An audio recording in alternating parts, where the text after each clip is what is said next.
Fat phobia, also known as anti-fat, is the implicit and explicit bias against overweight individuals that is rooted in a sense of blame and presumed moral failing.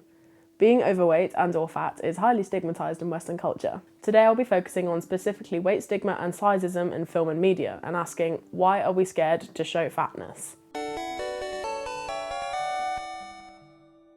Fat is an uncomfortable word for a lot of people, especially straight-sized people. Most of our lives we have been taught that fat is the worst thing we can be. It's been turned into a weapon to mean that we are unlovable, undesirable, lazy, etc. The real-world consequences are severe. An obvious correlation is that by fat shaming, you are promoting body standards that are usually unattainable, therefore creating body dysmorphia, body shame, and eating disorders across multiple generations of people. So, where did diet culture come from? There are multiple sources that say that dieting, in the Western world at least, was originally aimed almost entirely at white middle-class men. In the 1800s, more men were starting to work sedentary jobs, which meant that a lot of them ended up gaining some weight, which by Victorian standards was deemed more soft and feminine. In 1863, a man called William Banting published a book titled Letter on Corpulence. In his book, he outlines his journey of losing weight and says how easy it is for other men to lose weight too. All you have to do is cut out all starches and fats and only eat good meat and alcohol for most meals. Bringing this back to the last couple of decades, we have seen a wave of anti-fatness in the media, particularly in the 90s and noughties, but that still doesn't mean we don't see it today. Antihero is a song recently released by Taylor Swift, and in the now edited version of her music video, she steps on a scale which reads fat, before another Taylor to the side shakes her head in disappointment. There were arguments online for weeks about this scene, where some people argued that she should have the right to express her own creative choices and she should have freedom to portray her body image and self-esteem issues in her own artwork. Whereas others pointed out that although she should be able to express herself in her art form, she has such a large platform of fans who will simply see the idea that fat equals bad.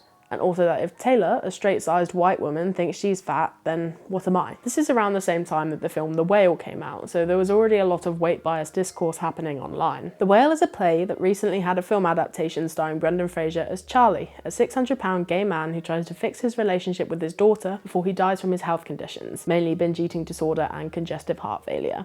Overall, the film explores themes of guilt, sexuality, religion, and remorse. And although the reviews are fairly weighted towards positive, there's been a wave of fat people and reviewers calling out the film for being blatantly fatphobic. Katie Rife of Polygon wrote that the movie is trying to say, you don't understand, he's fat because he's suffering, but it ends up saying, you don't understand, we have to be cruel to fat people because we are suffering.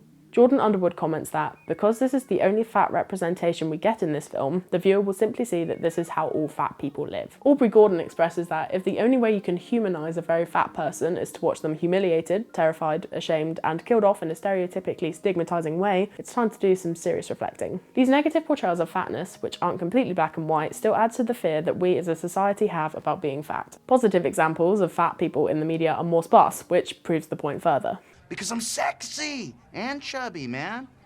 Why aren't you on a diet?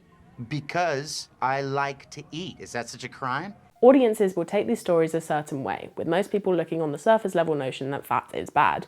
This can have real-world effects, especially through social media. Jordan Underwood, who I mentioned before, is a queer model and fat activist. He usually gets a fair amount of fatphobic and transphobic hate commentary on his videos, but since they spoke up about their thoughts on The Whale, more and more people have been leaving blatant harassment on his profile. Portraying fat people a certain way in media and film will genuinely influence the film's audience, and quite often people will turn to harassment online.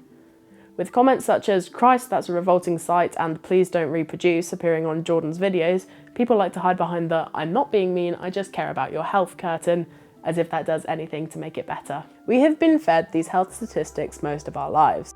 Obesity leads to increased risk of health conditions including type 2 diabetes, stroke, high blood pressure, high cholesterol, sleep apnea, and according to the NHS website, obesity can also lead to low confidence, self-esteem, depression, and anxiety.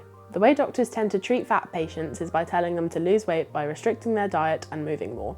However, Dr. Woolrich explains that the weight your body is most comfortable at is determined by a multitude of complex factors. Trying to manipulate that is neither risk-free nor guaranteed to improve your health, saying that some other causes of being fat include the environment, genetics, illness, and drugs. In fact, patients who experience weight stigma are 2.5 times as likely to gain significant amounts of weight and far less likely to go back to the doctor if a problem persists. A 2012 article on Perspectives on Psychological Science lists 3 key evidence-based findings. Restrictive diets do not work. Weight stigma will not reduce obesity, and weight does not equal health. Restricting your food intake can do far more harm than good. By limiting the amount of calories your body consumes each day, you are at higher risk of developing an eating disorder. As well as this, the National Centre for Eating Disorders explained that there are many effects that happen just from undereating. Depression, anxiety and panic attack, obsession and compulsion, withdrawal and isolation, loss of libido, feeling fat, concentration is impaired, becoming obsessed about food and weight, loss of depth of thinking, hearing a voice telling you to eat less, irrational thinking, cravings and binging, restlessness, heart circulation becomes weaker, temperature feels colder, sex hormone production is interrupted, signs of puberty disappear or stop, therefore bone growth and density is disturbed, digestive tract slows, skin becomes dry and shows signs of early aging, thinning hair, restless sleep. It can also cause low blood sugar, which leads to hypoglycemia, which is where the body runs out of glucose stores, so starts cannibalizing vital organs and muscles until it runs out. And eventually the heart just stops beating. They also conclude this list by pointing out that these effects of sustained undereating can occur in someone of any weight. So to answer the question, why are we scared to show fatness? The answer is, it's different for every person. For some, it's what we have been taught and shown our whole life. People are scared that they could become fat because they've seen how we treat fat people. What's important is that we reflect upon and address our own fat phobia, whether internalized or externalized. How can we do better? Hire fat actors, work with fat crew, listen to fat stories, learn about fat queers, fat people of colour, fat disabled people, fat trans people. Watch and engage in content that is anti-diet and pro-fat. Listen to what your body wants and what your body needs. This is an important topic for me, and this barely scratches the surface. My friend died from an eating disorder, which stemmed from a fear of becoming fat, and a large percentage of my friends have had an eating disorder at some point in their lives. So we should try our best to prevent stuff like this happening as best as we can.